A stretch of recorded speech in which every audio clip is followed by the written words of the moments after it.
tous les dispositifs, entre guillemets, purement réglementaires, législatifs, en gros, leurs droits, ils sont là. Mais l'écart entre le droit existe et en tant que citoyen qui y a droit, j'y ai accès, il y a encore mille et un... Le recours, le non-recours et le recours. Exactement. D'accord. Là où en 15 ans de DMP, on avait 11 millions de documents qui avaient été envoyés au total pour l'ensemble de la population, aujourd'hui, tous les mois, on en envoie 36 millions. Une équipe qui va intervenir dans des urgences à l'hôpital, c'est pas du tout la même chose s'ils peuvent avoir rapidement accès au traitement en cours d'un patient que s'ils doivent galérer pour avoir cette information. Bienvenue sur Ambition Publique, le podcast qui donne la parole à des agents publics pour transmettre leur ambition pour la chose publique. Le thème de cette mini-série, les infrastructures publiques de partage de données, avec Ella Gariani qui revient sur Mon Espace Santé. On aura fait toute une mini-série, Laura Letourneau sur la méthode des infrastructures, Raphaël Beaufray sur le déconfinement, le système d'information de dépistage, Étienne Achille, Sébastien Picarda sur l'agriculture Hack Data Hub. On aura fait aussi Philippe Vaillant avec Mon Espace Logement et enfin avec Pascal Dagras et son système EcoBalits qui permet de tracer et de mesurer le coût environnemental des produits. Dans cette interview, on va parler classiquement dans une première partie du parcours de l'invité, dans une deuxième partie de l'infrastructure Mon Espace Santé, qui regorge de pas mal d'anecdotes et d'éléments croustillants, et dans une partie 3, des conseils qu'elle peut nous donner. Et avant de vous laisser avec Ella vous parler de son infrastructure, je tiens juste à remercier les tipeurs qui participent au projet Ambition Publique en donnant chaque mois, ainsi qu'à la CASDEN, la Banque des agents publics, qui m'aide à produire ce podcast. Bon visionnage!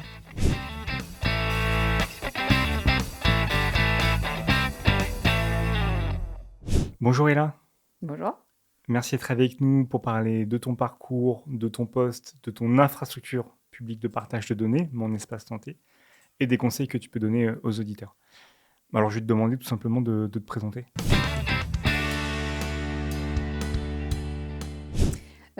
Moi, je m'appelle Ella Gariani.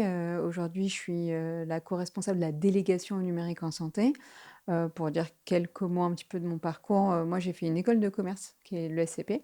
Après ça, j'ai commencé un petit peu à travailler et j'ai complété ma formation avec un cursus de design, du UX design. C'était au tout début de la période où ça commençait à devenir un métier, l'UX design. Ça faisait longtemps qu'il y avait bien évidemment des designers, des personnes qui étaient en charge des interfaces graphiques, des sites internet. Et la conception entre l'aspect très produit, finalité et le côté très technique de la conception d'interface, c'était un petit peu au démarrage. Et ensuite, assez rapidement, j'ai travaillé pour appliquer ça dans le champ des services publics numériques. Donc là, à l'époque, c'était à la genèse d'un programme qui s'appelle aujourd'hui beta.gouv.fr, qui a été hébergé à la direction interministérielle du numérique. Et très concrètement, ce qu'on faisait, c'est qu'on réunissait des profils qui venaient plutôt du secteur privé, des développeurs, des data scientists, des UX designers, pour les faire bosser au profit de problématiques de services publics, d'intérêt général. Et donc, dans ce contexte-là, on a petit à petit construit une forme de méthode qui nous permettait de concevoir des services publics numériques en appliquant les meilleures méthodologies, compétences, profils qu'on pouvait voir émerger dans le champ des startups du privé. Alors forcément, UX Design, il faut que tu nous le définisses, Ouais. l'acronyme.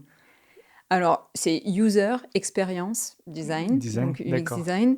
Et grosso modo, ce que ça veut dire, c'est que tu penses le parcours de ton utilisateur, mais pas uniquement du genre, il va cliquer ici et faire ça ensuite, mais vraiment, où est-ce qu'il se situe au moment où il va être amené à utiliser son service? Qu'est-ce qui va l'amener à utiliser ton service? Qu'est-ce qui va faire qu'il va revenir par la suite? Et donc, c'est concevoir tout ça de la partie vraiment où est-ce que ton utilisateur est. Et donc, nous, dans notre contexte, souvent, nos utilisateurs, c'est des citoyens, des assurés sociaux, des patients, des malades. Où est-ce qu'ils se situent, même presque émotionnellement, des fois. Et comment est-ce qu'on les amène à faire en sorte que le service soit le plus utile pour eux? Comment est-ce qu'on maximise la valeur perçue pour l'utilisateur? Donc après, dans les métiers de l'UX design, en fait, tu as plein de manières de le faire. Il y en a qui ont une approche très marketing, d'autres qui vont avoir une approche très produit, d'autres qui vont avoir justement une approche beaucoup plus dans la conception des services dans le sens interface web, IHM. interface homme-machine Ok, pour la lutte contre les acronymes. Et donc, voilà, ça, c'est ce que tu apprends quand tu fais une petite d'accord. formation de UX design. Mais alors, pour arriver jusque-là, parce que école de commerce 5 ans, le SCP, donc dans le top 3 des écoles de commerce en France, tu sors en 2013 au secrétariat général à la modernisation de Ouais. l'action publique. Comment tu y arrives? Parce que là, on s'est concentré sur effectivement le service que tu rends dans le cadre de tes missions Ouais. avec Mon Parcours Santé et puis avant Betagouv. Mais moi, ce qui m'intéresse aussi, c'est que sur ton parcours, et là, à quel moment tu t'es dit, je vais quand même faire 10-15 ans Ouais. dans le secteur public? Ouais. Alors, concrètement, ça vient de ma première expérience professionnelle. J'étais chargée d'investissement dans un fonds d'investissement social dans le 93. Et là, on accompagnait des demandeurs d'emploi dans le fait de créer des entreprises parce qu'il y avait des mécanismes d'appui qui étaient portés par le Pôle emploi à l'époque, France Travail aujourd'hui, et par les départements pour faire en sorte d'accompagner ces trajectoires de demandeurs d'emploi qui avaient un projet entrepreneurial. Et ce projet entrepreneurial, ça pouvait aller de reprendre la cordonnerie de mon père jusqu'à développer un système de ce qu'on n'appelait pas encore à l'époque de l'intelligence artificielle sur tel ou tel jeu de données. Et donc là, en fait, j'ai été amenée à accompagner des personnes et à me rendre compte d'à quel point on dit toujours le service public, c'est le patrimoine de ceux qui n'en ont pas. Et ben là, je m'en suis littéralement rendu compte et j'ai pris conscience aussi de ce que mon parcours, entre guillemets, d'enseignement supérieur m'avait apporté en termes de capital social. Et je me suis dit, si je peux traduire ça un tout petit peu au bénéfice des personnes voilà, qui ont ce type de projet, ça avait vraiment allumé une sorte de flamme en moi, cette envie de faire D'accord. ça. Et bref, je me suis aussi rendu compte que, bah, grosso modo, leur parcours à eux, c'était semé d'embûches. C'est-à-dire, même lorsqu'il y avait la volonté, l'idée, les compétences, etc., arriver concrètement à monter une boîte, ben, c'était aussi un vrai parcours du combattant de démarches administratives, de trucs qu'on leur demandait 1000 fois de faire. Donc ça, c'est un petit peu le début de ma prise de conscience de si on pouvait faciliter la vie des gens, on leur renforce aussi leur chance dans la vie de bénéficier concrètement des services publics qui sont là pour leur permettre de faire un certain nombre de choses. Donc après avoir fait ce stage, où franchement j'ai passé je crois 10 mois au total, à la fin j'étais bénévole pour l'association tellement c'était trop cool ce qu'on faisait là-bas. Et grosso modo, à ce moment-là, je me Parce suis que là, dit, on est en 2010. ouais, un truc comme ça. Tu es au milieu de ta formation en Exactement. école de commerce. Ouais. Peut-être d'ailleurs, tu viens d'où? T'es né de... T'es de quelle année? 88. Ok. Ouais. Et tu viens d'où Moi, je en suis née en France? Tunisie, j'ai grandi au Sénégal et je suis arrivée en France pour faire mes études, je sais pas, on devait être en 2007, 6. D'accord, Voilà. ok. Et bon, pour situer un petit peu par rapport aussi aux invités, donc en 2010, tu tombes un peu dans la marmite des services publics implicites sur le prisme de ton école de commerce et voilà, le financement, c'est quand même quelque chose aussi de très Ouais, particulier. un peu technique, quoi, ouais. Ouais, ouais. Je tombe du coup là-dedans. Après ça, un peu en chemin mental, je me dis, c'est vrai que financièrement, il y a des choses qu'on peut faire pour aider ces gens-là. Et donc, je rejoins ce qui était la BPI de l'époque, qui s'appelait Oseo, qui est donc une banque publique. BPI, la Banque publique d'investissement. Exactement, qui est une banque publique qui, dans ses missions, en plus d'investir sur des projets d'avenir, construire des filières souveraines sur différents métiers stratégiques pour la France, etc., etc., il y a aussi, en tout cas il y avait à l'époque, je ne sais pas si c'est encore le cas aujourd'hui, le fait d'accompagner des entrepreneurs plutôt de petite taille en garantissant leur crédit. À l'époque, quand je rejoins Oseo en stage, c'est juste à la sortie de subprime. On a un énorme problème sur la capacité des foyers à s'endetter pour des projets d'entrepreneuriat. Et donc, il y avait cette proposition qui était portée par cette banque publique qui consistait à garantir les crédits pour les projets les plus solvables. Donc là, pareil, des histoires humaines incroyables d'entrepreneurs qui étaient dans des situations de galère pas possible et sur lesquelles je me dis, mais en fait, là aussi, leur chemin, il est pas du tout évident, alors même que tous les dispositifs, entre guillemets, purement réglementaires, législatifs, en gros, leurs droits, ils sont là. Mais l'écart entre le droit existe et en tant que citoyen qui y a droit, j'y ai accès, il y a encore 1001 Le non-recours et le recours. exactement, D'accord. qui m'a beaucoup mobilisée par la suite sur le champ des non-recours aux prestations sociales, mais on y reviendra peut-être.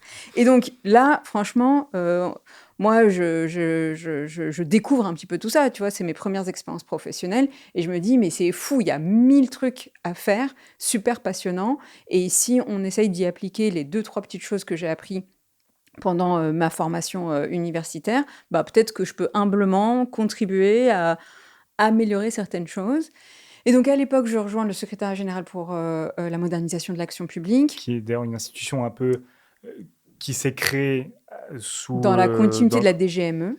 Donc DGME, c'était Direction générale de la modernisation de l'État. Donc en gros, je ne sais pas si tu te souviens, mais à l'époque, Sarkozy, il avait fait un truc du genre non-remplacement de un fonctionnaire sur 2. Ce qu'on appelle la RGPP, La la RGPP, réforme générale. la revue générale des politiques publiques. publiques. Voilà. Et donc ça, franchement, moi j'ai beaucoup travaillé avec des gens qui ont connu cette période-là, et donc ça a apporté une sorte de énergie de personnes qui avaient des expériences d'autres secteurs que de l'action publique et qui ont amené ça dans l'État. Et donc, avec la DGME, c'était l'entrée dans l'action publique de profils qui venaient d'horizons super différents et qui ont rejoint du coup l'État avec cette conviction de l'époque de moderniser comme ils savaient le faire les politiques publiques, avec beaucoup de ce qu'on a appelé après le New Public Management. Voilà. Et donc, le SGMAP s'inscrit dans la continuité de ça, mais un petit peu en mode, on ne fait pas avec les mêmes recettes.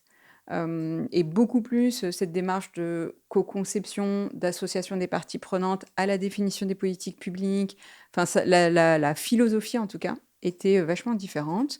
Et bref, moi, je rejoins le SGMAP avec une lettre de mission qui concerne la mise en place d'un programme qui s'appelait à l'époque le Dites-le nous une fois, dont on parle encore aujourd'hui, et qui avait pour objectif de faire en sorte qu'on simplifie les démarches administratives des particuliers, des citoyens et des entreprises, en évitant de leur demander plusieurs fois des informations que l'administration disposait déjà. Donc des missions plutôt innovantes avec des partenaires extérieurs. Comment après ton parcours évolue? Voilà, une fois que la loi est votée, ce concept est sacralisé, et comme tu le disais, on l'entend encore aujourd'hui. Ouais. Voilà, comment tu poursuis ton bout de chemin? En fait, on y reviendra peut-être tout à l'heure, mais en gros, l'idée, c'est que si tu le prends par l'angle de dites-le nous une fois, dans le sens, il faut simplifier les démarches des personnes, etc., etc., de façon très générale. Tu t'attaques un peu à une face nord, parce que le truc est super vaste. Ça va de comment est-ce que je gère les allocations familiales jusqu'à comment je déclare mes impôts et j'inscris mes enfants à l'école. Donc franchement, tu t'en sors jamais. Du coup, ce qui s'est passé, c'est qu'on a essayé de se dire, je le prends expérience par expérience, un petit peu la démarche que la personne doit faire, les trucs qu'on va lui demander dans ce contexte-là. Et du coup, c'est là qu'est arrivée un petit peu l'expérience Betagouv, c'est qu'en fait, on s'est dit, on va prendre des irritants, des endroits dans la relation avec l'administration où il y a des choses qui ne fonctionnent pas, et là, on va chercher à les résoudre en appliquant des méthodologies et des compétences qui venaient pas nécessairement de l'intérieur de l'administration publique. Et donc, c'est comme ça que ça a démarré. C'est littéralement, moi j'étais en train de bosser sur, en gros, les démarches que les femmes doivent faire pour avoir le droit à une pension de réversion quand leurs ex-conjoints ne sont pas capables de verser la pension. Ils sont pas capables, c'est exactement le terme. C'est ça. Je sais pas, voilà, plusieurs raisons de pas capables, mais Bien sûr. en soi, ils le font pas. Et donc, dans le bureau d'à côté, il y avait déjà une équipe qui était en train de bosser sur le non-recours aux prestations sociales. Et en fait, la logique a été vraiment très, très proche. Et du coup, on se parle de ça à la machine au café. Et en gros, on se dit, mais il y a vraiment des trucs qu'on peut faire ensemble, quoi. Et il s'avère que c'était pendant ce moment-là que, en interne au secrétariat général pour la modernisation de l'action publique, il y avait en parallèle la création de ce qui allait devenir la direction interministérielle du numérique. Et en fait, dans un parcours de contractuel où le cadre est beaucoup plus flexible, flou qu'un truc très, entre guillemets, de parcours administratif classique, il y a une opportunité qui s'est ouverte. Et en fait, j'ai préféré me dire, là, il y a un truc à faire. Il y a quelque chose à construire, en fait. C'est aussi ça qui est un projet exaltant. Voilà. Puisque la Betagouv, c'est quand même assez ancré aussi, côté Aujourd'hui, univers c'est public. ouais, aujourd'hui, c'est assez ancré, mais à l'époque, enfin, en toute sincérité, c'était littéralement 5 personnes dans un bureau, toutes Des seules, quoi. extraterrestres, on est d'accord, des ovnis. Je sais pas. Non, parce que c'est des êtres humains, voilà, machin. Mais en tout cas, c'était clairement des profils qu'on n'avait pas l'habitude de voir dans l'administration, des profils d'entrepreneurs, de développeurs. Moi, j'étais la seule avec une casquette, on va dire, plus chef de projet, on va dire classique. Et du coup, en alliant un petit peu tout ça, on a réussi d'abord à concevoir des premiers services numériques qui ont été vachement utiles. Je pense par exemple, les collègues d'à côté, ils bossaient sur les marchés publics. Là, quand une entreprise doit candidater à un marché public, pareil, c'est un petit peu la croix et la bannière. Pareil, on te redemande des trucs qu'on t'a déjà demandé 1000 fois et que l'administration possède déjà. Et du coup, petit à petit, en bossant là-dessus, ils ont créé un truc qui s'appelle l'API entreprise, qui aujourd'hui est utilisé des milliers de fois. Donc API, c'est un mécanisme technique qui permet de partager de la donnée, en fait. C'est un tuyau. Donc, en gros, comment est-ce qu'on fait en sorte de partager de manière très fluide les données des entreprises? Ils ont Entre systèmes d'information public, en différents l'occurrence, ouais. et qui ont leur propre économie. Exactement. Et en gros, ce qu'on a commencé à faire, c'est concevoir comme ça des services en essayant à chaque fois de s'attaquer à un problème bien précis, bien connu, sur lequel on allait vraiment chercher à comprendre les tenants et les aboutissants, aussi bien en technologique que, comme je te disais tout à l'heure, dans l'expérience des personnes. En l'occurrence, là, sur le marché public, l'expérience des boîtes qui candidatent à des marchés publics. Et ensuite, une fois qu'on avait fait ça 2-3 fois sur différents services, on s'est dit, mais en fait, on tient peut-être un truc. C'est-à-dire que si on donnait la possibilité à des agents publics qui, eux, dans leur quotidien, ils sont témoins de 1500 problèmes qu'ils connaissent par cœur de A à Z, et qu'on leur donnait à eux, tout bêtement, les moyens de résoudre le problème de politique publique auquel ils sont quotidiennement confrontés, et ben peut-être que là, on peut construire une méthode un petit peu nouvelle dans l'administration. Et donc, tu disais, Betagouv, aujourd'hui, c'est assez établi. Je pense que c'est un collectif qui doit faire... on a fêté les 10 ans il y a 2 semaines. Je sais pas, ils doivent être entre 600 Ah oui, carrément. et 700 ouais, aujourd'hui. C'est vraiment énorme. Il y a... Actifs, enfin, il y Ouais, a ouais. eu 600 personnes actives Ouais, sur leur entre projet. les développeurs, les designers, ceux qui portent les projets, ce qu'on a appelé après les intrapreneurs, c'est ces agents Oui. publics qui portent des problèmes à résoudre. Ouais, la collectivité, elle est énorme aujourd'hui. On en a reçu d'ailleurs sur le podcast Ah avec bah Sigrid voilà. Berger et Ah Profil bah, Public. trop cool. Voilà, intrapreneur. Voilà, exactement. Et alors, Betagouv, donc vous avez fêté justement les 10 ans. Toi, tu y as travaillé pendant 5 ans. Comment tu vas switcher, comment tu vas changer le poste, te retrouver au ministère de la Santé. Et après, bien sûr, sur le fond, on en parle dans la partie 2, mais vraiment, cette démarche, toujours dans l'optique parcours. Ouais, en gros, moi, j'étais contractuelle donc et j'arrivais à la fin de mon 2e CDD et donc c'est toujours un petit peu le moment où forcément tu te poses des questions. Tu te dis: «Qu'est-ce que tu as envie de faire après? Qu'est-ce qui t'intéresse? Qu'est-ce que tu as envie d'apprendre encore?» Et il s'avère qu'en à ce moment-là, j'avais rencontré, Laura Letourneau que tu as interviewée, pour un de tes podcasts, qui venait de rejoindre, le ministère de la Santé pour mettre en place, la feuille de route du numérique en santé et elle m'avait parlé d'un projet dont on détaillera en partie 2 de quoi est-ce qu'il s'agit avec mon espace santé, qui m'avait pas mal intéressée et où je m'étais dit: «Ah ben tiens, c'est vrai que là, depuis 5 ans, je fais de l'interministériel, le lundi, je suis avec les DUCNAT, le mardi, je suis avec les armées, le mercredi, je suis avec Bercy». Mais en fait, tu survoles un peu tout et qu'est-ce que ça donnerait d'aller voir, un secteur en particulier où vraiment, là, tu te dis: «Ben, je vais comprendre les tenants et les aboutissants dans le fond, de cette politique publique en particulier». Et la santé, j'y avais jamais touché. Donc je me suis dit: «Bah, why not? On va tenter ça». Donc voilà, en octobre, de 2019, quelques mois avant le covid, je rejoins donc, Laura et Dominique, Pont au ministère de la Santé. Pour être au cœur du réacteur, et je pense que voilà, tu as eu le nez fin en tout cas puisque ça devait être sympa, vu ce qu'elle nous a raconté et ce que Raphaël aussi, dans l'épisode sur le déconfinement, nous a raconté. Voilà, une équipe de choc au cœur du réacteur. Et ben on va pouvoir basculer sur la partie 2 pour parler de ton infrastructure de partage de données, mon espace santé. Alors, partie 2 sur l'infrastructure de partage de données. Donc, on va parler forcément de Mon Espace Santé. Est-ce que tu peux nous rappeler le contexte politique à cette époque-là? Donc, on était en 2019. Ouais. Voilà, c'est cette situation, le besoin qui est apparu pour avoir cette infrastructure.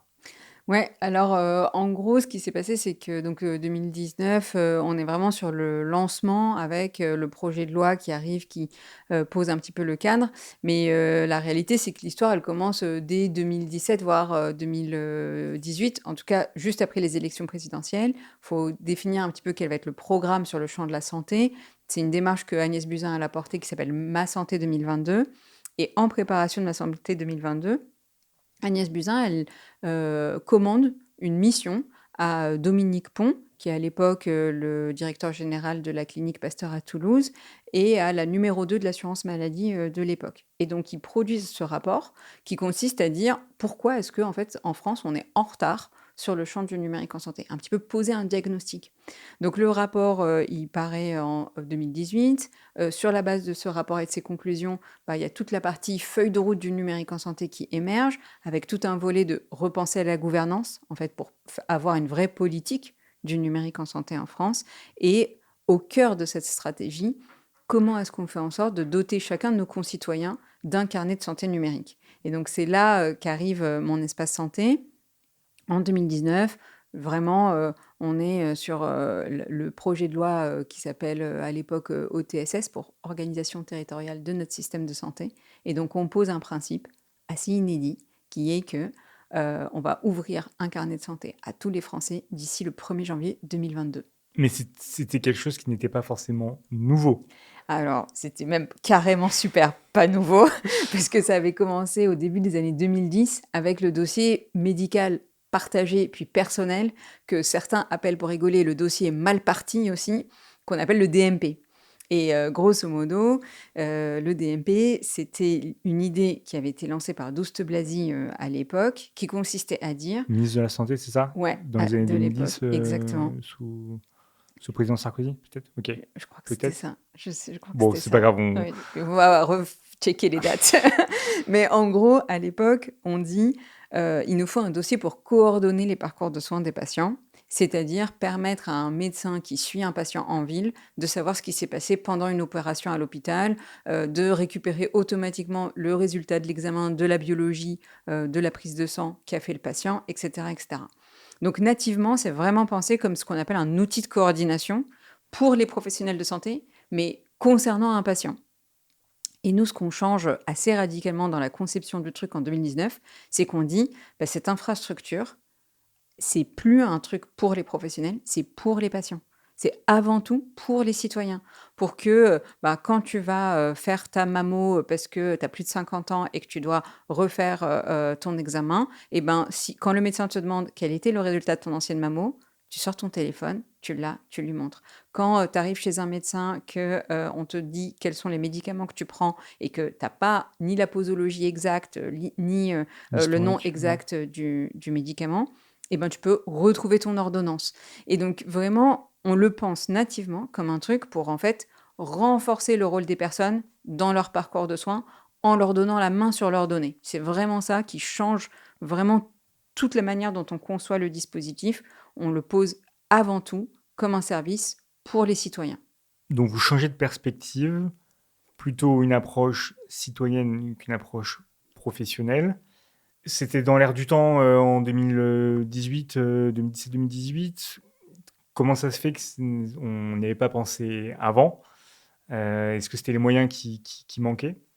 En fait, je ne sais pas trop si c'est une question de moyens, parce que notamment à l'époque, il y avait eu un rapport de la Cour des comptes qui disait qu'on avait investi beaucoup d'argent dans le dossier médical partagé, puis personnel, et que cet argent-là, il n'avait pas eu les résultats escomptés. Je pense que vraiment, la différence radicale, ça s'est joué à un truc qui est en fait assez bête, c'est de se dire, disposer d'un carnet de santé numérique au XXIe siècle, c'est exactement pareil que le carnet de santé papier le siècle dernier. C'est-à-dire, tu sors de la maternité, on ne te demande pas si oui ou non tu veux le carnet de santé des enfants, on te le donne. Et là, c'est pareil. La sécurité sociale, l'assurance maladie, elle va ouvrir un carnet de santé à la personne, numérique, XXIe siècle. Si la personne ne souhaite pas en disposer d'un, parce qu'elle est tout à fait libre de ne pas vouloir avoir un carnet de santé numérique parce qu'elle ne le souhaite pas, au même titre que le carnet de santé papier, elle aurait pu le jeter à la poubelle. Là, à tout moment, elle peut le supprimer. Elle peut même le supprimer avant qu'il soit ouvert en indiquant à l'assurance maladie: non, je ne veux pas avoir un carnet de santé numérique. Donc on met en place ce mécanisme qu'on appelle de création automatique sauf opposition, d'opt-out, qui permet en fait de résoudre un problème majeur qui était celui du DMP à l'époque. C'est que à l'époque, dans le DMP, pour l'avoir, il faut que ton médecin te le crée. Pour que ton médecin te le crée, d'abord, il faut qu'il ait le temps de le faire, mais surtout, il faut qu'il y voie un intérêt. Pour qu'il y voie un intérêt, il faut qu'il y ait des choses dedans. Mais pour qu'il y ait des choses dedans, il faut que quelqu'un les crée avant lui. Pour que quelqu'un les crée avant lui, il faut que cette personne ait un intérêt. Et donc là, on rentrait dans Un un cercle cercle vicieux, vicieux bien sûr. de la politique publique.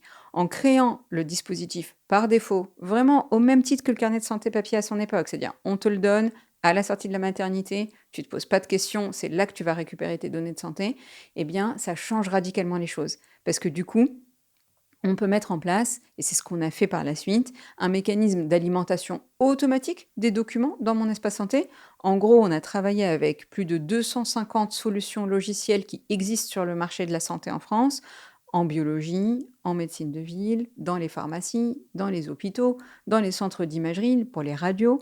Et tout ça, on a fait en sorte que ces logiciels ils puissent envoyer automatiquement les documents de santé qui sont utiles aux patients. Donc les ordonnances, les comptes rendus de biologie, ce qu'on appelle les lettres de liaison de sortie à l'hôpital, qui va décrire qu'est-ce qui s'est passé pendant ton hospitalisation et qu'est-ce qu'il faut faire par la suite, etc. etc. Et donc là où en 15 ans de DMP, on avait 11 millions de documents qui avaient été envoyés au total pour l'ensemble de la population, bah, aujourd'hui, tous les mois, on en envoie 36 millions. Donc clairement, on a changé d'envergure grâce à ce principe de création automatique et bien évidemment ensuite de envoi systématique des documents aux patients. Wow, ok, avec cette description, on a l'impression que il y a quelque chose, enfin, c'est un ancêtre, c'est un mammouth, et là, on a quelque chose de ultra moderne, très innovant, enfin, qui est vraiment au cœur de la politique publique. Bon, on est en 2025, 6 ans après, Mm. 6-7 ans après ce lancement de cette idée Mon Espace Santé. Tu l'as dit, 250 solutions logicielles qui ont dû être interopérables, enfin voilà, Mm. fonctionner entre elles. Est-ce que tu peux nous rappeler peut-être cet historique? Parce qu'en plus, bon, il y a eu le Covid entre-temps, donc je pense que ça a peut-être dû accélérer. Ouais, c'est clair. En gros, pendant le donc la loi, elle est votée en juillet 2019 et donc les débuts des premiers cas Covid, c'était le mois de octobre-novembre de la même année. Et à ce moment-là, on se dit vraiment, si on avait eu un carnet de santé numérique pour traverser la période du Covid, bah, clairement, on aurait géré les choses vraiment différemment. Aussi bien sur l'information des personnes, que le partage des données de santé qui les concernent, que le suivi des patients à domicile, etc., etc. Vraiment, on aurait été dans un autre monde pour faire face à une telle épidémie si on avait eu un carnet de santé numérique. Mais d'autres pays l'avaient, ce carnet numérique? Écoute, de ce qu'on a eu ensuite comme feedback dans d'autres pays, je pense par exemple à l'Australie, même si eux, ils ont eu une politique de confinement assez radicale, eux, ils avaient un carnet de santé très tôt. Et donc, typiquement pour le suivi des cas à domicile, bah, ça a été outillé beaucoup plus rapidement que ce D'accord. que nous, on a pu faire, même si en France, franchement, on n'a pas démérité et tout le monde a clairement mouillé la chemise pour qu'on puisse déconfiner rapidement. Mais du coup, grosso modo, ce qui s'est passé, c'est que alors même que bah, les collègues qui étaient en train de travailler sur CIDEP, tu as aussi reçu Raphaël, étaient vraiment au four et au moulin pour faire en sorte qu'on ait une manière de suivre l'épidémie, nous, avec les collègues de l'assurance maladie, on était convaincus qu'il fallait pas qu'on lâche le cap pour permettre aux citoyens français de disposer d'un carnet de santé numérique au 1er janvier 2022, comme le prévoyait la loi, et ça, malgré une épidémie inconnue auparavant qui touchait notre système de santé. Donc franchement, on a carburé de fou pour faire en sorte que ce soit effectivement possible. Mais aussi, le Covid nous a appris un truc, c'est que pendant le Covid, et notamment avec CIDEP, l'histoire que vous a raconté Raphaël, on a testé un mécanisme avec les biologistes pour remonter automatiquement les comptes rendus de biologie médicale sur les dépistages du Covid avec CIDEP. Et ce mécanisme-là, on s'est dit, ah ben tiens, peut-être qu'on pourrait le répliquer dans tous les champs de la santé, pas uniquement la biologie médicale, mais aussi avec l'hôpital, la ville, le médico-social, les maisons de retraite, pour que ce même mécanisme d'interopérabilité, comme tu le disais, ben, on le récupère, mais pour envoyer cette fois-ci la donnée au patient dans mon espace santé. Et donc, ce qui se passe, c'est que tout de suite à la sortie du cœur du Covid, il y a eu les négociations qu'on appelle du Ségur de la santé. Et dans ce contexte-là, on est allé plaider pour dire, au même titre qu'il faut bien évidemment revaloriser les infirmières, bien évidemment réinvestir dans notre système de santé, il faut qu'on investisse dans la transformation numérique de ce système.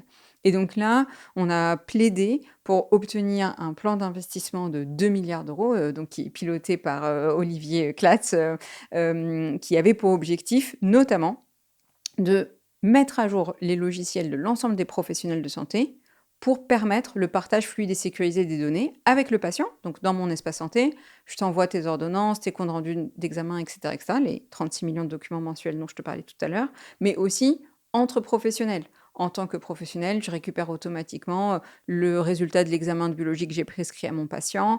Je récupère, si mon patient il est passé aux urgences, le compte rendu de passage aux urgences, etc., etc. Et donc ça, c'est vraiment, entre guillemets, si mon espace santé, c'est le moteur, bah, le Ségur, c'est le fuel. C'est l'essence qu'on a réussi à mettre en place pour que le moteur tourne. Tu m'as souri quand tu as évoqué Olivier Klatz. Je suis obligé de te laisser peut-être expliquer pourquoi. Oui, bah, parce que tu l'avais invité, on devait faire le podcast aujourd'hui en binôme, tous les deux.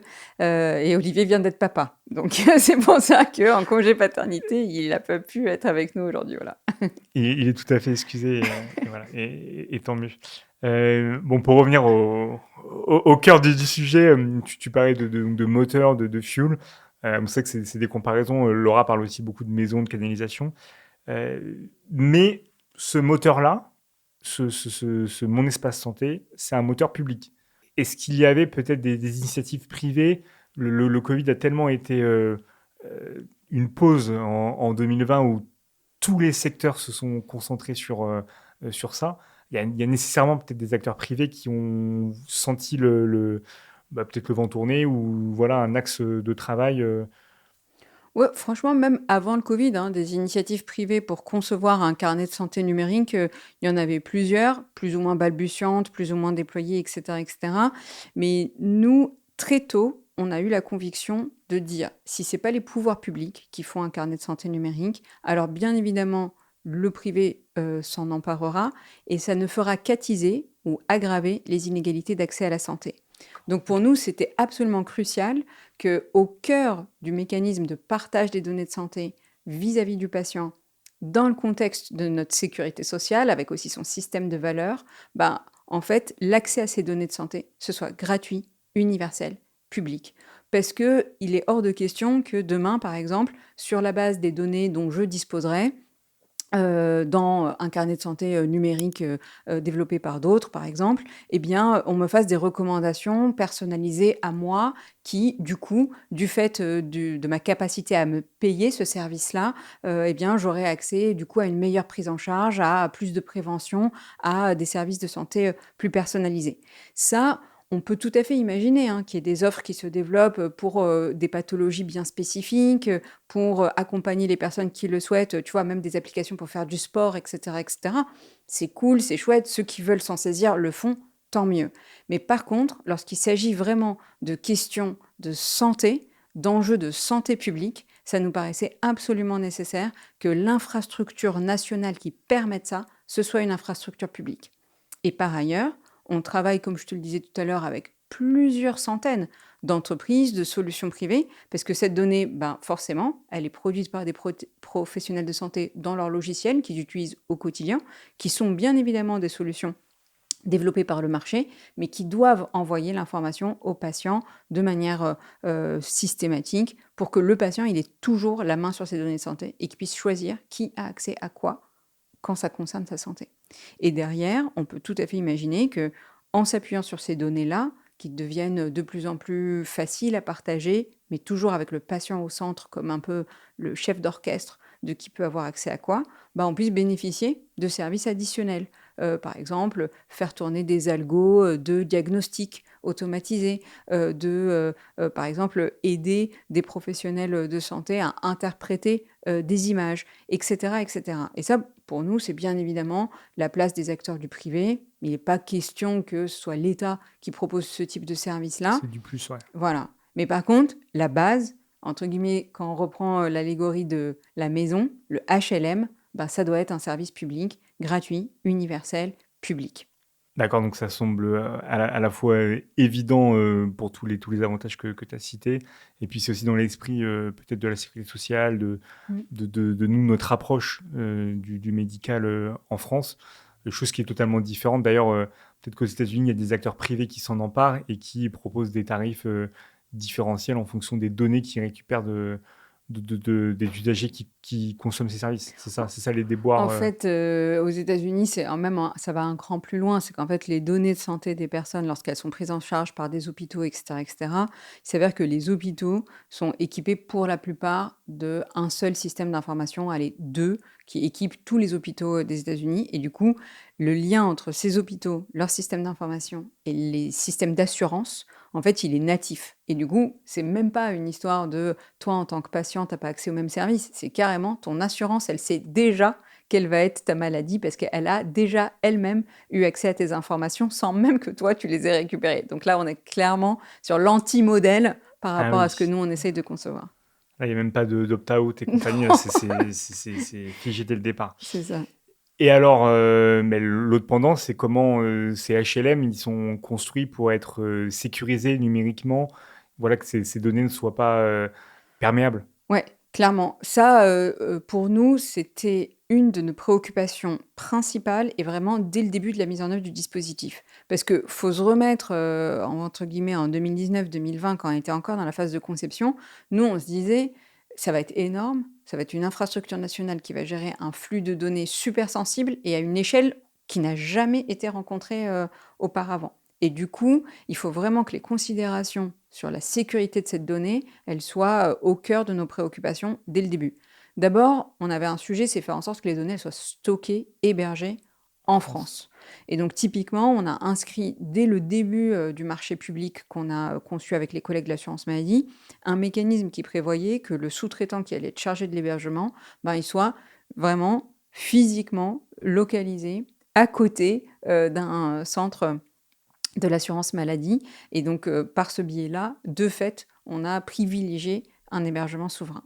Le deuxième truc, c'est qu'il fallait vraiment qu'on soit à l'état de l'art en termes d'infrastructure d'hébergement et de gestion en fait de la sécurité de nos systèmes d'information.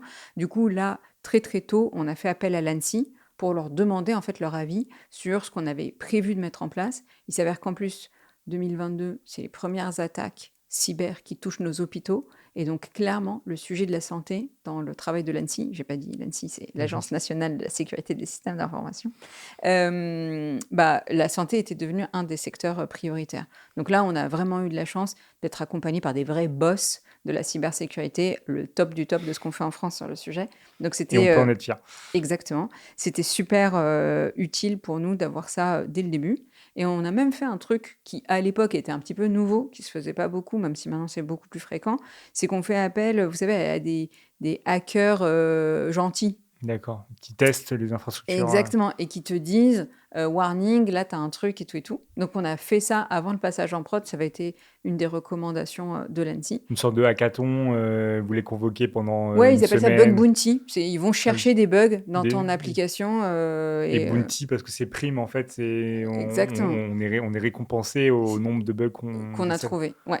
Du coup, on avait organisé ça avec certaines boîtes qui commençaient à l'époque à se développer en France sur ce secteur d'activité. Maintenant, c'est devenu un truc super courant, mais du coup, ça nous a permis d'être vraiment à l'état de l'art parce que du coup, tu associes des personnes qui sont susceptibles de t'attaquer à l'amélioration de ton infrastructure sécurisée. Donc là, vraiment, on était au top du top. Et Et juste il y en un, avait? Il y en avait des petits Bah, bugs? franchement, ils nous ont remonté des trucs, ouais. Je vais pas te dire Bien que sûr, c'est mais infaillible. Ça reste développé par des humains, donc par définition, c'est faillible. Mais surtout, ce qui nous tient particulièrement à cœur avec les collègues de l'assurance maladie, c'est vraiment de rester à l'état de l'art. Parce que l'idée, c'est pas d'avoir un truc qui marche en 2022 à son lancement et qui ensuite, pour une raison ou pour une autre, périclite. Donc, on a vraiment mis en place dans les relations aussi contractuelles que l'assurance maladie elle a avec ses prestataires, dans les mécanismes qu'on appelle d'homologation de la sécurité des systèmes d'information qui sous-tendent mon espace santé, cette revue systématique du risque qui nous permet du coup de rester toujours on top of the game, entre guillemets, sur la sécurité de ces données, après ça a un certain coût, mais bien sûr. le fait d'avoir une interface, une infrastructure qui soit fonctionnelle, en économise aussi d'autres par la suite. Exactement. En fait, très sincèrement, hein, si tu regardes d'ailleurs dans les dépenses de la sécurité sociale, les coûts de fonctionnement de l'assurance maladie au global, hein, sur l'ensemble de ces métiers, du remboursement à la prévention, et cetera, c'est très peu. Donc nous, il faut que tu t'imagines qu'on est encore une sous-partie minuscule de tout ça. Et donc effectivement, on investit pour avoir un service à l'état de l'art en termes de sécurité, d'ergonomie, tout ce que tu veux. Et par ailleurs, on sait bien que c'est un truc tout con. Aujourd'hui, il faut savoir, il y a entre 20 et 30 des examens d'imagerie médicale qui sont des actes redondants. En fait, le médecin, il va te represcrire une radio parce qu'il n'a pas l'ancienne. Eh ben, si tu arrives à faire en sorte que cette information elle soit nativement accessible dans mon espace santé, bah voilà, tu es capable d'aller couper tout un tas d'actes redondants qui ne sont pas nécessaires à la prise en charge du patient, qui en l'occurrence pour des radios exposent le patient ou la patiente à des choses qui sont pas super super cool en termes de risques sanitaires. Et du coup, bah là, tu C'est évites. gagnant-gagnant, ouais. Bah Oui, ouais, oui, ouais. tu es gagnant à tous les niveaux. Donc non, clairement, on a bien en tête que disposer d'une infrastructure aussi critique, ça suppose d'être à la hauteur. Pour être à la hauteur, il faut avoir les moyens de le rester. Et par contre, on investit là-dedans aussi parce que ça peut faire des gains d'efficience à terme. D'accord. Alors maintenant qu'on a vu comment ces bases ont été établies, ce HLM public, on va garder cette image jusqu'au bout. La mise en œuvre, 1er janvier 2022, combien de dossiers, d'espaces santé créés de Ouais. base, et combien peut-être aussi aujourd'hui sur l'année 2025, où est-ce qu'on en est? Ouais. Alors, déjà, bon, on s'est parlé du covid, tout le travail qui a été fait pour rendre les choses fonctionnelles, possibles. Ça nous paraissait quand même important, pour un truc à cette échelle-là, de le tester en prod avant le 1er janvier 2022. Du coup, en gros, ce qui s'est passé, c'est que pour être prêt au 1er janvier 2022, déjà, on a voulu le tester, à l'échelle, réduite, sur, quelques territoires pilotes 6 mois avant. Donc concrètement, on démarre ce qu'on appelle une phase d'information individuelle de toutes les personnes. Donc on a envoyé des courriers, soit par mail, soit par voie postale, à tous les assurés sociaux dans ces territoires pilotes pour leur dire, voilà, mon espace santé arrive, ça sert à ça, et si vous voulez vous y opposer, le fameux principe de opt-out, création automatique sauf opposition, eh ben vous pouvez, et voilà comment ça se passe. Du coup, on a balayé tout ça sur la fin de l'année 2021 et on a vachement appris aussi de l'accueil, des manières de formuler les choses et tout et tout. Et puis, 1er janvier 2022, on démarre, c'est parti, le grand bain. Là, ce qu'on fait, en fait, c'est qu'on traite département par département dans l'ordre alphabétique. Donc, on fait l'Ain, l'Aisne, l'Allier, blablabla, jusqu'à la mi-juin. Tu les connais par cœur, voilà. Jusqu'à la mi-juin. Et là, on avait, en gros, informé toute la population et commencé, du coup, à partir du mois de mars, les mécanismes de création automatique. Là, franchement, déjà, ça a été un gros soulagement parce que la création automatique sauf opposition, ça veut dire que les gens, bah, ils peuvent s'opposer. Et donc nous, on se disait, on sort du Covid, tout ce qui va être anti-vax, tu vois, un peu Les comme risques de l'État Big Brother, enfin, exactement le non. côté très euh, comment dire, bah, ce qu'on retrouve aujourd'hui aussi un peu de manière globale, un manque de confiance quoi, dans l'action publique. Ça, on avait vachement peur de ça. Et en fait, on voit les mois passer et on se rend compte que pas tant que ça. On a aujourd'hui, et c'est resté stable depuis le lancement, moins de 2% des personnes qui se sont opposées. Et on a même des personnes qui, tous les mois, s'étaient opposées et activent leur compte. Ça veut dire qu'ils y voient un intérêt, en fait. Ils reviennent. Ils avaient dit non, Et là, petit à petit, on les voit revenir, et en fait, en activant leur compte, en venant se connecter et tout. Donc ça, c'est ce qui se passe pour toute l'année 2022. On a passé beaucoup de temps sur les mécanismes de création, etc., etc. En parallèle, Avec peut-être aussi des commissions d'usagers, vous avez fait toute une démarche un peu ouais, participative, c'est inspirée de vrai. la map peut-être Ouais, ouais, exactement. C'est vrai que je t'ai pas parlé de ça. On a mené sur la fin de l'année 2021 ce qu'on a appelé, nous, un comité citoyen. On a réuni une cinquantaine de citoyens qui représentaient une forme de petite France et on les a réunis pendant 3 week-ends pour leur parler de ce qu'on allait faire. Et on leur a posé la question, en fait, qu'est-ce qu'il faudrait qu'on fasse de plus pour que vous, en tant que citoyen, vous ayez confiance dans ce service public numérique qui arrive. Et en fait, ça nous a énormément appris. C'était vraiment super riche. Et vraiment, on a mis en œuvre plus de 80% de leurs recommandations et tous les ans, on publie l'état d'avancement de la mise en œuvre des recommandations des citoyens. Mais surtout, en fait, ça nous a permis de alimenter la roadmap d'attente très directe que la roadmap, la roadmap, pardon. pardon, la feuille de route du produit, en fait. En D'accord. gros, ton backlog, encore un truc en anglais, ta to-do de tout ce que tu T'as tout dois doux. Ok. encore de l'anglais, La liste la à liste des faire, des trucs à tâches. faire. Ok. La liste des évolutions que tu veux apporter à ton service. Et en fait, ça nous a alimenté cette liste vraiment de manière super qualitative parce qu'on en avait discuté avec des personnes qui avaient vraiment pris le temps de s'approprier les choses. Donc, c'était super intéressant. Donc, ça, c'était 2021. Je te disais, 2022, on a beaucoup travaillé sur le côté déploiement, suivi dans le détail de qu'est-ce qui marche pas, là où on pouvait rencontrer des difficultés. Fin 2022, vous êtes à combien de dossiers ouverts? En fait, on les avait ouverts automatiquement pour Oui, l'ensemble de la population, donc d'accord. 67 millions, fin 2022. Et Actifs, on de avait dossiers actifs. encore assez peu de comptes actifs. On devait être à, je dirais, 3 millions à la fin de l'année Ok. 2022. Et c'est vraiment à partir de l'année 2023 que ça a commencé à s'accélérer, parce que je te disais tout à l'heure qu'on a travaillé avec des éditeurs de logiciels dans tous les secteurs d'activité possibles et imaginables dans le champ de la santé pour qu'ils envoient les documents aux patients automatiquement, ces logiciels-là. Et en fait, ça a commencé à se déployer sur le terrain à partir de 2023. Donc, ce qui se passe, c'est que quand tu reçois une ordonnance dans mon espace santé, parce que le logiciel de ton médecin te l'a envoyé automatiquement, eh bien, tu reçois une notification qui te dit pip, vous avez reçu un nouveau document dans mon espace santé. Et ça, c'est un levier énorme Incroyable, ouais. d'activation. Et donc, là, tout à l'heure, je te disais, on en envoie 36 millions tous les mois. Il faut s'imaginer que ces 36 millions de documents, ils sont envoyés donc, à des patients qui ont déjà activé leur compte. Donc aujourd'hui, on a 21 millions de personnes qui ont déjà activé leur compte. Et ils sont envoyés également à des personnes qui vont découvrir qu'ils ont un espace numérique de santé parce que le mail qu'ils ont reçu en 2022, ils l'ont pas vu passer, il est passé à la trappe, ils l'ont oublié, ils l'ont ouvert, pas lu, je ne sais pas. Donc, en ce moment, toutes les semaines, on a entre 150 et 200 000 personnes qui activent leur compte pour la première fois. Et c'est souvent parce qu'elles ont Incroyable. reçu un mail.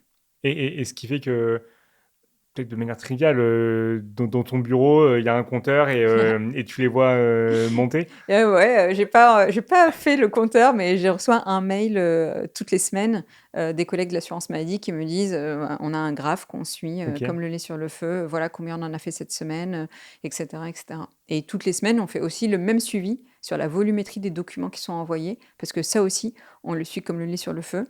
Et donc, tu vois, je pense que un des trucs qui a été super riche dans notre aventure collective, nous, l'assurance maladie, tous les collègues aussi dans les régions qui travaillent au déploiement de ces dispositifs-là, c'est vraiment, on fait super attention à nos métriques et on regarde ça, mais vraiment quotidiennement pour savoir où est-ce qu'on en est.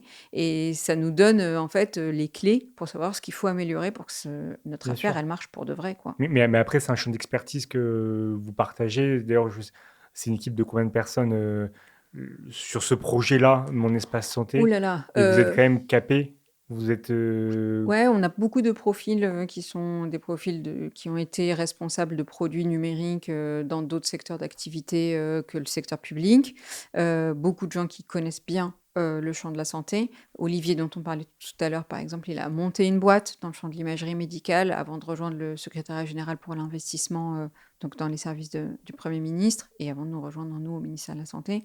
Donc clairement, on a des profils qui ont déjà mené ce type d'expérience. Jamais à cette échelle, ça n'a jamais été fait, donc nous-mêmes, on apprend beaucoup.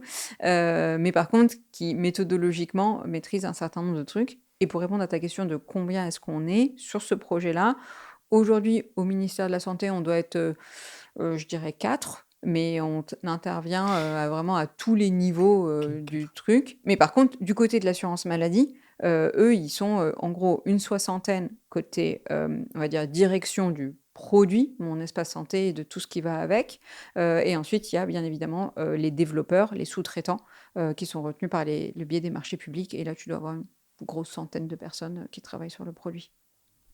Oui, parce que de ta position, ministère de la Santé, vous travaillez avec l'opérateur, vous travaillez avec la sécurité sociale, Exactement. qui, elle, a les forces vives. Exactement. Nous, on est vraiment, on va dire, la direction de stratégie du produit. Depuis le début, on porte un peu l'ambition, la genèse, on essaie d'aller négocier les moyens, on fixe le cadre juridique pour que ça marche, etc., etc. Mais ceux qui ont les mains dans le cambouis, très concrètement, c'est les collègues de l'assurance maladie, qui du coup gèrent notamment la relation avec les prestataires qui sont en charge du développement.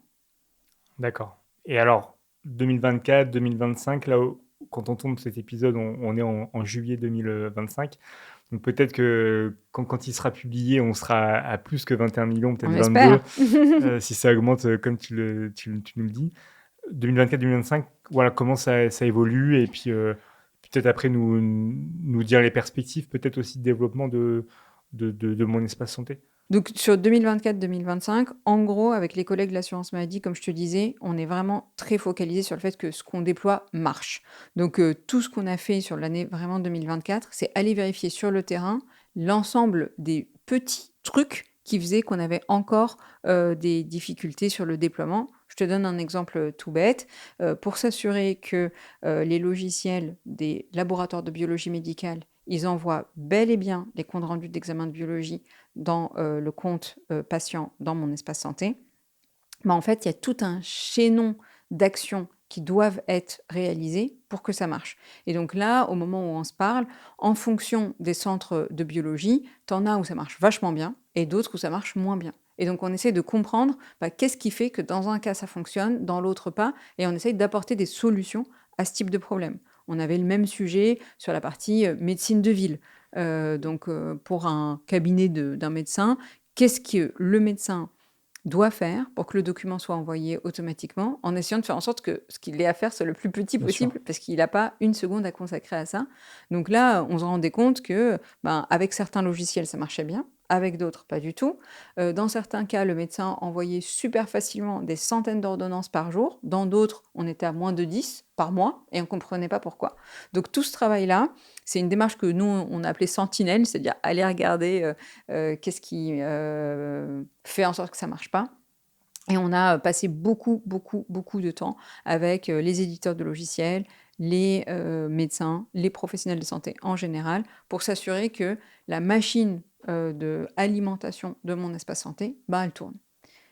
Voilà, ça c'est ce qu'on a fait une grosse partie de l'année 2024-2025. Et en parallèle, on a continué à apporter des améliorations continues au service.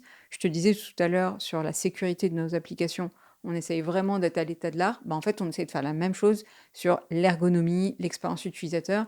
Donc on fait tout un tas de tests. Typiquement, on a mené des expérimentations avec des associations de patients qui sont atteints de maladies chroniques pour leur demander, eux, dans leurs usages quotidiens du truc aujourd'hui, qu'est-ce qu'on pourrait faire encore pour améliorer le service. Et donc là, pareil, on a plein de retours terrain qui nous permettent, avec l'assurance maladie, de prioriser les évolutions qu'il faut apporter au service.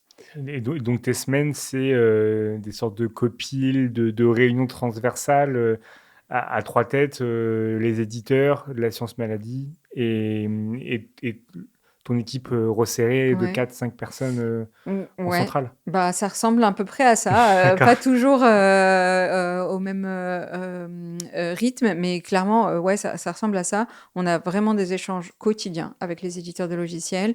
On parle beaucoup, beaucoup, beaucoup avec les professionnels de santé en établissement, en libéral, pour voir eux aussi ce qu'ils attendent du dispositif, et bien évidemment avec les collègues de l'assurance maladie sur tout ce qui va concerner la stratégie le déploiement, les évolutions. Et clairement, aujourd'hui, on a un vrai binôme, entre guillemets, main dans la main, ministère et CNAM, sur ce dossier-là, qui fait qu'on dépote. CNAM, Caisse nationale d'assurance Oui, maladie, CNAM, Caisse qui nationale d'assurance dépote. maladie. Voilà, ça c'est Exactement. vraiment mais je pense sincèrement, mais je pense que là, on le sent bien, voilà, que l'équipe tourne très très bien et que les courbes sont bonnes. Voilà. Et donc en perspective pour 2026, je sais pas, sur le développement, c'est toujours de l'amélioration Ouais. dans le détail qualitative et aller chercher en sentinelle, continuer à mobiliser de plus en plus. En gros, on a 2 gros focus là, sur l'année qui vient. C'est la première, faire en sorte que, je te disais, on en reçoit 36 millions de documents par mois. La réalité, c'est qu'il y en a plus de 50 millions qui sont produits tous les mois. Donc nous, on a cette deuxième partie de la «piscine» entre guillemets, à encore aller chercher. Donc c'est pour ça que je te disais, on Ah, d'accord. observe vraiment finement, les situations, quand est-ce que ça marche, quand est-ce que ça marche pas, pour apporter des solutions à chacune des difficultés qu'on rencontre. Donc grosse focalisation sur le fait de apporter des réponses là où il y a encore des documents qui, entre guillemets, échappent au patient, c'est-à-dire que le patient ne la récupère pas, cette donnée dans mon espace santé. Donc, grosse focale là-dessus. Et le deuxième volet, c'est que, en fait, maintenant que l'information, elle est disponible, ben, en fait, elle représente un vrai intérêt pour les professionnels de santé. Je te donne un exemple. Une équipe qui va intervenir dans des urgences à l'hôpital, c'est pas du tout la même chose s'ils peuvent avoir rapidement accès au traitement en cours d'un patient que s'ils doivent galérer pour avoir cette information, encore plus si le patient il est par exemple inconscient. Et donc, l'objectif maintenant, c'est que, au même titre qu'on a travaillé avec les éditeurs de logiciels pour que l'information elle soit envoyée au patient dans mon espace santé, ben, c'est de faire en sorte que le professionnel il puisse l'avoir automatiquement intégré dans son logiciel pour ben, mieux soigner. Et donc là, c'est vraiment des cas super basiques que les professionnels qu'on rencontre quotidiennement nous racontent tous les jours, du genre le patient qui a oublié son ordonnance, le patient qui arrive inanimé aux urgences, la patiente qui sait qu'elle prend un cachet rose à midi, mais à aucun moment elle sait de quoi il s'agit, le patient qui n'a pas son dernier résultat d'examen de biologie et pourtant il est dans mon espace santé, etc., etc., etc. Alors, pour des personnes qui sont en bonne santé, où tout va bien pour eux, ben, en fait, c'est pas très grave de ne pas avoir son dossier médical avec soi. Mais pour des patients qui peuvent avoir de multiples pathologies chroniques, et on sait que de plus en plus, c'est ce qui se développe dans notre système de santé. En fait, pouvoir disposer de l'état de santé de la personne facilement, ben, ça allège vraiment le travail des professionnels et ça leur facilite la vie. Donc nous, notre mission maintenant, c'est de faire en sorte que cette information elle soit facilement disponible pour les professionnels de santé. En tout cas, je pense que pour tous ceux qui nous regardent et qui nous écoutent, voilà, il va peut-être y avoir des créations de mon espace santé supplémentaire ou en Allez-y. tout cas des remplissages de données. J'avoue que moi, pour préparer l'interview, j'ai regardé un petit peu plus. Il s'était activé automatiquement, mais je l'ai pas forcément rempli. Et on peut aller très très loin. Enfin, dans Ouais, le don d'organes, typiquement, ouais, enfin tout ce que tu disais sur quand on est inanimé et qu'on peut pas ouais. Mais même, les tu vois, recommandations. Je sais plus comment on appelle ça avec l'euthanasie là, oui, exactement, les directives les anticipées. directives anticipées. Ouais, exactement, ça a fait beaucoup partie des débats qu'on a eu avec les parlementaires là sur, le projet de loi qui a été, discuté à l'Assemblée.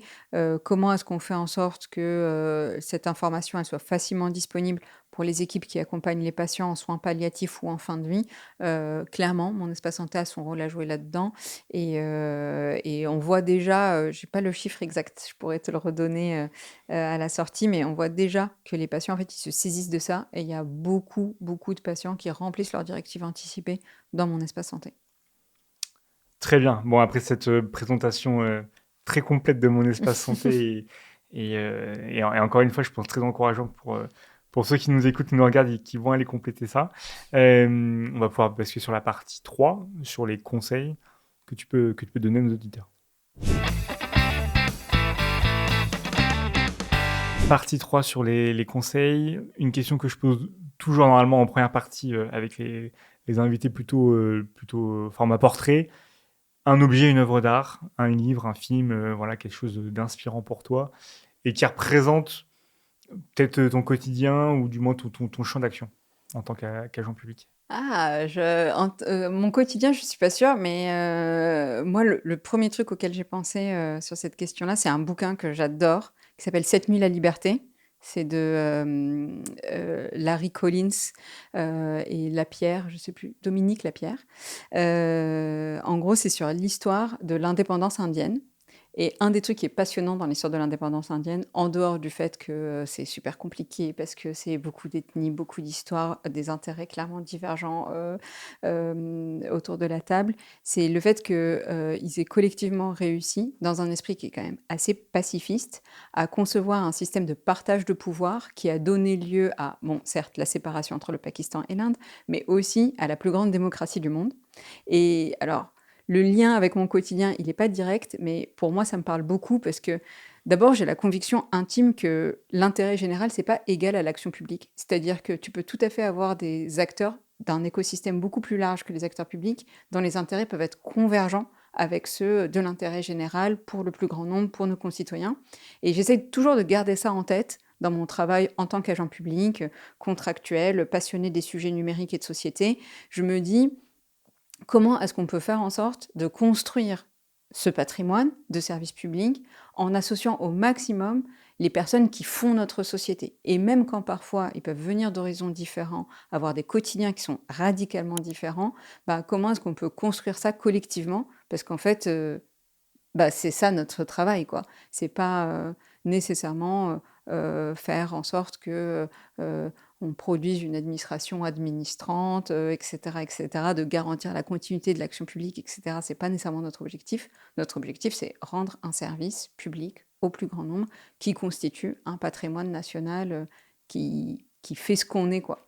Et donc c'est pas très directement en lien avec mon quotidien, mais c'est plutôt une forme d'éthique que j'essaye d'avoir, dans ma pratique de l'action publique, de la faire de la manière, d'abord ouverte, mais aussi consciente, de l'apport énorme qu'on peut avoir en travaillant, en fait, avec les autres et les autres pouvant être en dehors, du strict champ de la sphère publique. Mais après, ce que tu nous as décrit, sur cette construction de mon espace santé, c'est aussi un projet où vous avez su fédérer, Ouais, c'est voilà, clair. des opérateurs privés qui, ne voyaient que sous l'angle de leur système d'information qu'ils vendaient, aux pharmacies ou à tout autre professionnel. Donc, moi, je vois typiquement, en tout cas, le lien.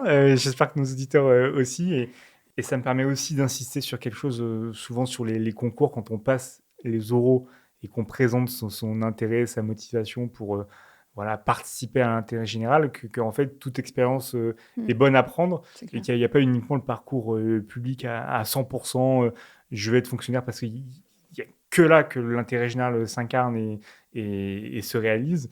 Voilà, c'est vraiment une somme de plein de choses, de plein d'actions.